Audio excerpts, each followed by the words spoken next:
What's going on, boys and girls? It is early in the morning. It's like 5:30, but I wanted to make this recipe. I've made some before, but I don't think I documented it on video. We're going to be making some 18th century fried chicken.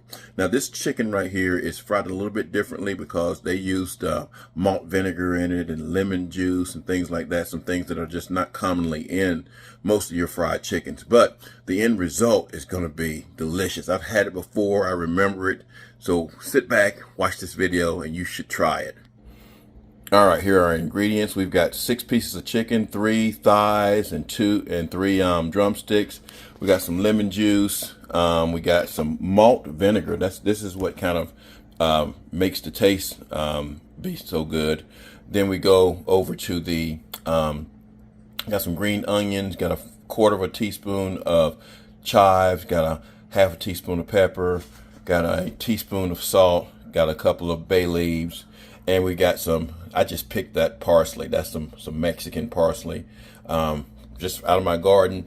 The batter is going to be a wet batter made out of 3 eggs, all-purpose flour, and some white wine, and of course some salt. So let's make the marinade first. This is what takes the longest, guys, because it's got to marinate for 3 hours, and then because you don't want to leave it in that malt vinegar for a very long period of time, or it'll really change the taste of the meat.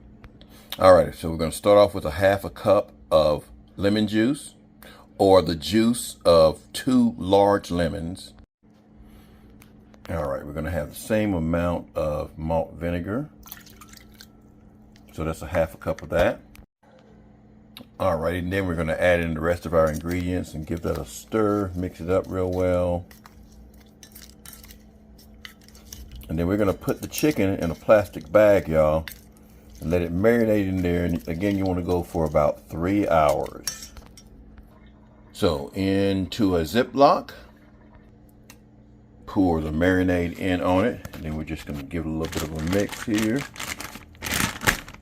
Just make sure it's nice and covered, guys. And then what we'll do is we'll get the air out and let that marinade, put it in the refrigerator, let it marinate for 3 hours, and then we'll come back once that's done.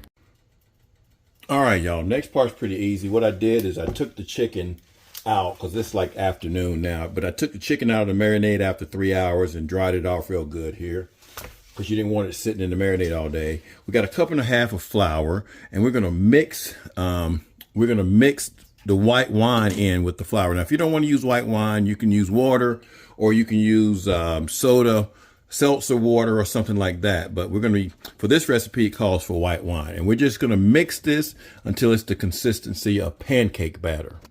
All right, so again, we want this the consistency of pancake batter. So we're just going to add in a little bit of our wine. And of course, now when it comes to wine, guys, I'm not really a wine drinker personally. I hope I got enough. They don't even look like it's going to be enough. But you want to use a wine that you would drink, you know, that you like to drink. And this is probably not going to be enough. I got some more white wine though, so I'm not worried about it. So that ain't going to be pancake consistency right there. And this is all-purpose flour, and we're going to come right back and we get another bottle of wine. All right, we got some of this yellowtail right here. We're going to mix in some of this. So I'm going to come back once we get this mixed. We're also going to add in a teaspoonful of salt here. You can keep on mixing it. And that's about like pancake batter right there. We're going to add in our eggs. Now, we're just putting in the egg yolks here. So we're going to do it kind of fancy way. Going to take that like that. Get all the yolk out of there. See, you can do it with your fingers too, but guys, I didn't feel like using my fingers. Put that yolk in there. And I'm thinking this is probably what this thing is for anyway. You know, who knows? But that's what it's going to be for today. Put that in there. It's probably got a little bit of, it's got mostly the yolk in there. Yeah, there might be a little bit of the whites in there. Put that in there. All right. And that won't go to waste because I will eat that. So we're going to give that a mix here. It's got the salt in there. And this is going to be a wet batter, y'all. And again, you want it about the consistency of pancake mix. And that's about the consistency, if not more. You want it to be kind of on the smooth side. But that'll definitely make some pancakes. So then we're going to go ahead and drop the first one in. We've got our heat going up to about, it's at about 375 now, 350 to 375, and we're going to cook it. Batches of, I don't want the water to get, not the water, I don't want the oil to get cool so fast. So I'm going to do 2 different batches. All right, we're going to put our thighs in first, since they're going to probably take the longest to cook. Just drop them in. And again, I'm putting them in here. Let the majority of the batter come off of it. Just drop it in. And they're probably going to go anywhere from 10 to 12 minutes or so. Try to keep them from sticking to one another, so you kind of want to move them around a little bit. And I'm doing mine in a wok. If you have a different way of doing yours, guys, do it your way.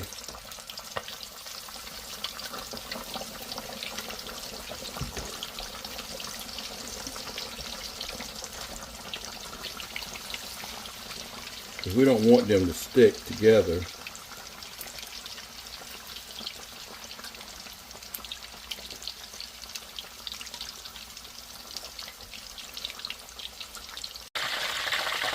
Alrighty, it took these pieces a lot longer than 12 minutes. It took these about 15 to 18 minutes to get to 165. So we're gonna go ahead and take them out, and then we'll put the legs in. Alrighty, oh my God, does that not look good, y'all? It really looks good, nice and brown, crispy. Look at that layer of crispiness out on it. But we're not done, y'all. We still got to do the garnish. Remember I had I took the parsley out this morning. I cut it off my vines. Now we're going to fry this, and we're going to use it as a garnish to go on top of this. Now we want to make sure that this is dry, and this is totally dry right here, because you don't want to put it in there wet. All right, and I know you've probably not seen anything like this before, but I've done it before, guys. You just want to put the garnish in there. It's going to pop now. That's why you want to make sure it's not wet. See, imagine now if that had been wet, and we're gonna just cook that until it comes up a little bit, and we're just gonna use it as a garnish. That's all we're doing, just to make it look nice and pretty, y'all. Just gonna fry it up a little bit. I mean, we don't want them blackened or nothing like that. We just want them just fried up just a little bit. And I'm sitting over here eating these little crunchies that come with it. Man, they're good. So we'll take those out in just a second. And again, they're cooked really, really quick. So we're going to take these out. Oh, look at that. They're nice and crispy. That's all you want, guys. Check it out here.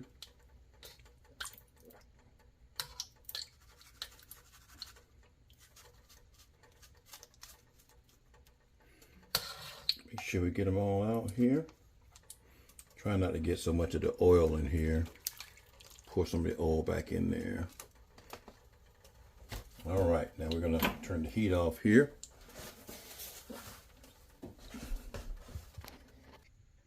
All right, then we're just gonna spread the garnish. I had already started spreading some of it. This is just a garnish, just to kind of make it look good, guys.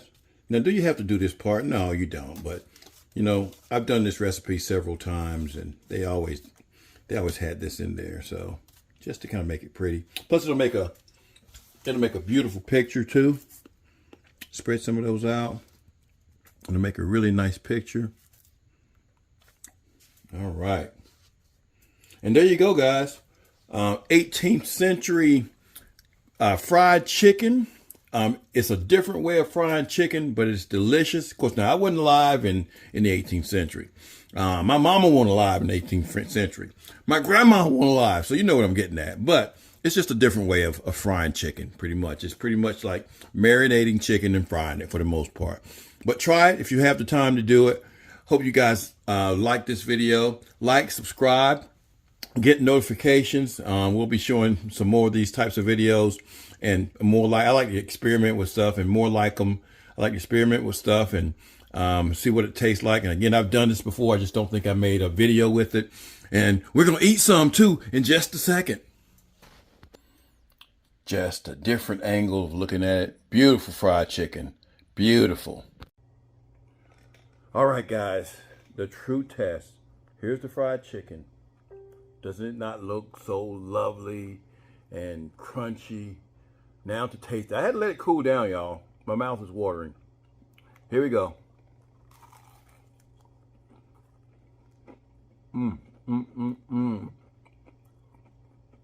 So good.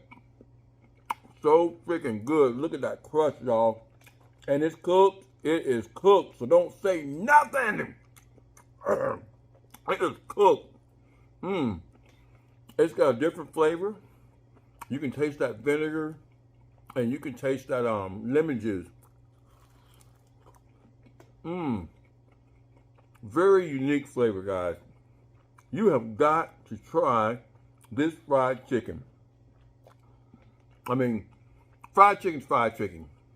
Everybody cooks it the way they want to cook it. I like the 18th century fried chicken because it's really, really good. Not because I want to go back to the past or nothing like that. I just like good food. So you guys like, share, comment on my videos. Hit that little notification bell so you can see when I post some more. And have a great day. And get you some 18th century fried chicken. That didn't sound too good. See y'all. Peace.